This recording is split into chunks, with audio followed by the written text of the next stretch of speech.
Amax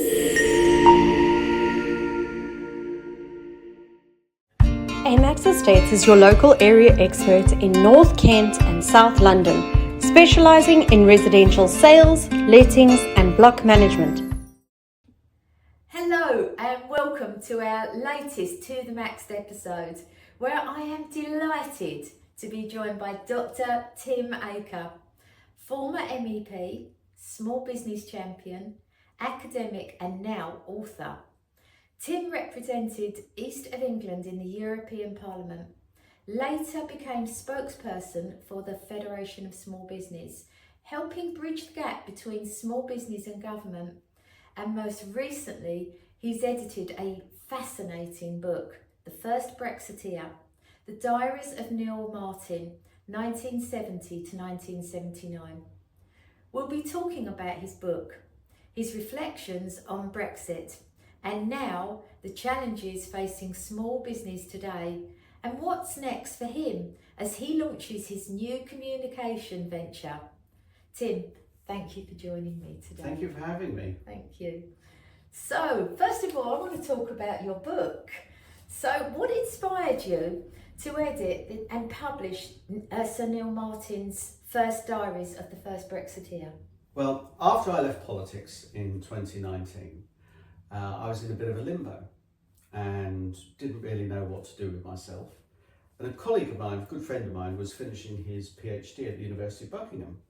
And talking with him, I thought, this is really exciting, this is really interesting. So I did a master's at the University of Buckingham with the wonderful guidance of Professor Simon Heffer, soon to be in the House of Lords, I'm pleased to say.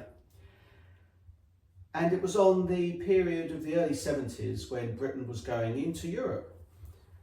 And this name kept coming up that I'd really not had that much experience of, Neil Marten. And all of the books, all the authoritative books, all the biographies, he was having a bit part role in it. And I thought, this is a character worth exploring. And so did some research, and his papers are in the Bodleian Library in Oxford. And when he died in 1985, the family deposited the papers there. So I used that for a considerable piece of my master's research. Fast forward a few years, and I want to turn the master's dissertation into a paper for a journal. And with that, you need the copyright permission of the family. So I went down to Hampshire, I tracked them down, went down to Hampshire to meet them and tell them all about my project and get their permission for the papers already at Oxford. And then Sir Neil's son Anthony, after lunch, said, oh, you might be interested in these. Comes out with a stack of the diaries, really? Which for a historian is like striking gold. Yes. It is absolute, it's a revelation. So I said to him there and then, can I please edit these? And they thought, well, nobody would really be interested in them. I said, you're out of your mind. The man played a pivotal role in trying to stop Britain going in. He was the chairman of the No campaign in the first referendum in 1975. And he was the only one that Margaret Thatcher really confided in about her real views on Europe, which at the time we all recognised Margaret Thatcher wearing that terrible jumper with all the Europe flags and being a flag-waving pro-European, when deep down in the diaries she confided in Neil that she really wasn't happy with a Europe of ever closer union.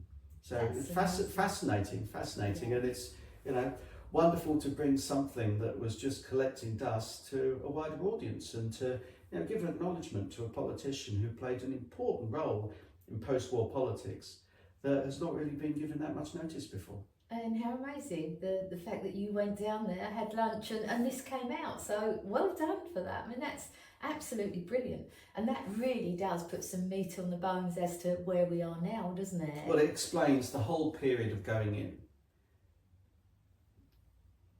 Britain voted several stages to go in. Edward Heath played a masterstroke in not having one set piece vote. He really wanted to go in and was going to get us in come what may. And he played a wonderful game.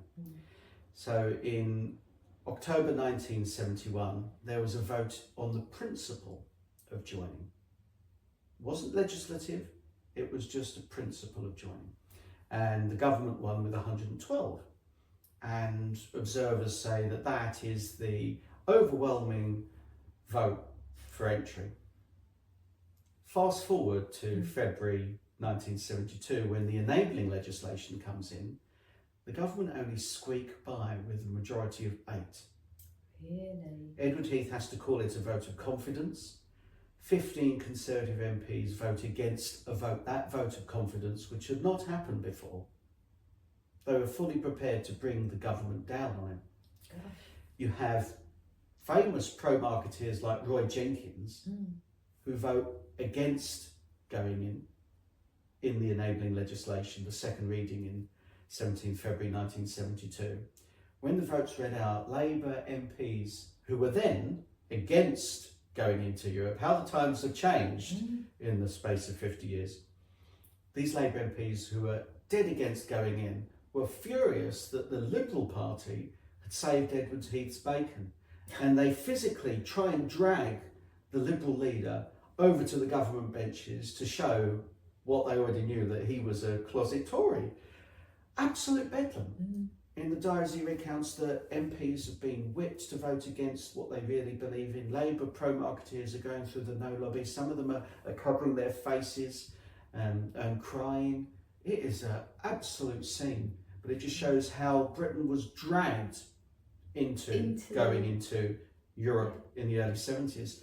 And it conflicts with Edward Heath's desire for Britain to go in with the full-hearted consent of Parliament and people. He said that in Paris in 1970 before the election, but of course Neil Marten kept reminding him of where was this full-hearted consent when from the vote of principle goes from 112 to 8. Yeah. And of course Neil Marten introduces the referendum amendment, which splits the Labour Party. It forces Roy Jenkins to resign as Deputy Leader of Labour. But how important is that? Yeah. That all the talk of Europe in the last 15, 20 years has been about the referendum, and we must have a referendum, the people must have the say. And it was Neil Marten that introduced the referendum amendment in 1972 that called for a consultative referendum, which we had in 2016. We did indeed, and I think we all remember it very well. Very, very well, very well. So from this, what lessons from the those early Eurosceptic battles of the 70s still feel relevant in today's debate about Britain and Europe? Britain had never been at the table when the rules were decided, and that was a consequential factor. The 6 that formed the European Economic Community put in place a treaty that called for ever closer union.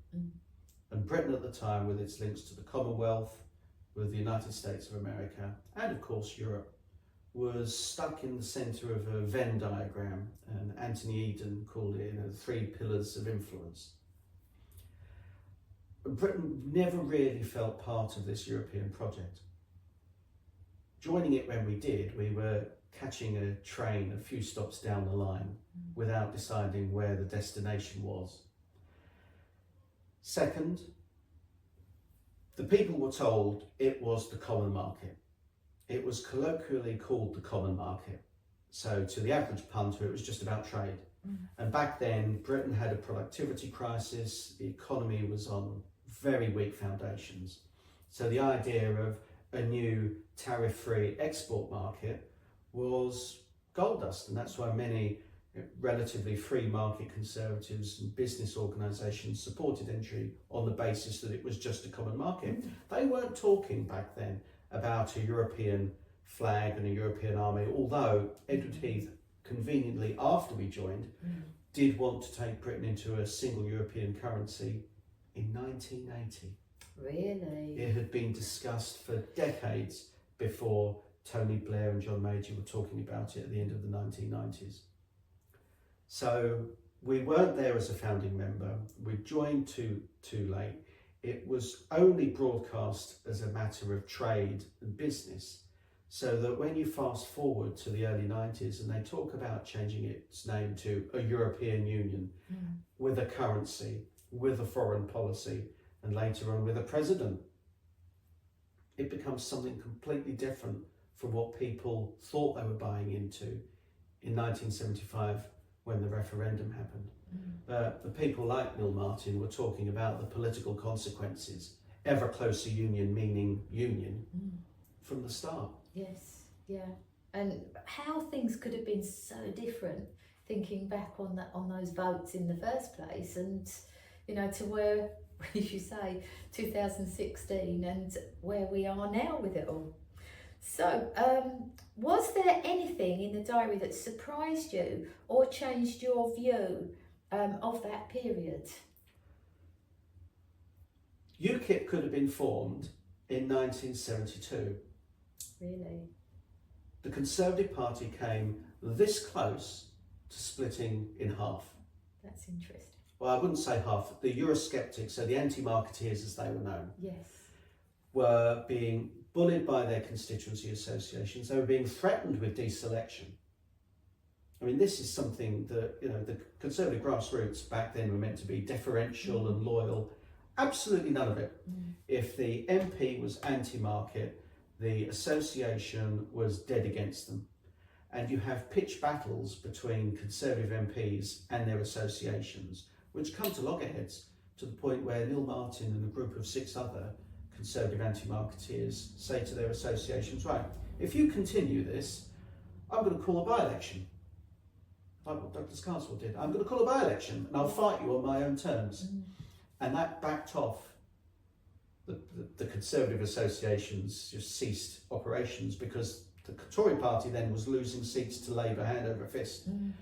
One particular, the Bromsgrove by-election, which when you could call Conservative seats safe, was a safe Conservative seat. They'd lost that. And so the Conservative Party was on very sticky wicket threatening these MPs who were patriots to principle. They really didn't care. They just wanted to put the country first. On the 29th of February, and this is quite prophetic because it's leap year day, isn't it? Sir Robin Turton, who was first elected in 1929, so when the father of the house, the longest serving MP, he was an anti-marketeer and he'd had enough. And he goes to the Times newspaper and announces, I will call a by-election because I'm sick of all of this pro-market nonsense and being harassed and harangued by associations. I'm going to call a by-election on the provision that Labour stand aside. Now imagine for a moment if Labour had said, okay, we'll stand aside. You would have had the Tory party split, fighting one another. And with how acrimonious that could have been, how that would have dominoed down in the other constituencies. So it was a fascinating time when you just realise how the Conservative Party was split on Europe, as Labour were, because Labour's divisions have been emphasised quite rightly. You know, Roy Jenkins resigning as deputy leader, Dick Taverne, the MP for Lincoln, he again paradoxically was pro-market and his association was anti, and so he called a by-election, stood as an independent and won. And would it surprise you to believe that his Labour opponent later became Tony Blair's Foreign Secretary? It was Margaret Beckett, known as Margaret Jackson then, yes. And she was pro-European when she was there under Tony Blair, but she was anti when she stood in the Lincoln by-election. How amazing. Times change. Absolutely, that's really interesting. Well, I've got to ask you, I mean, you've written this book. This book sounds absolutely fascinating. Where can we get the book? You can get it on Amazon, you can get it on Politico's, Barnes & Noble. It's distributed across bookstores, but obviously everyone goes first and foremost to Amazon, so you can get it for a nice sum, $14.99. That's not a bad price. Not bad at all. To give you all of the history of actually where we are now almost, isn't it? So thank you. Thank you for telling us all about your book. And please, viewers, do go out and buy the book if you are interested in our history and exactly where we've got to from the humble beginnings to where we are now. Then please go out and buy Tim's book. Thank you for watching us today, and thank you, Tim, for joining us. Thank you.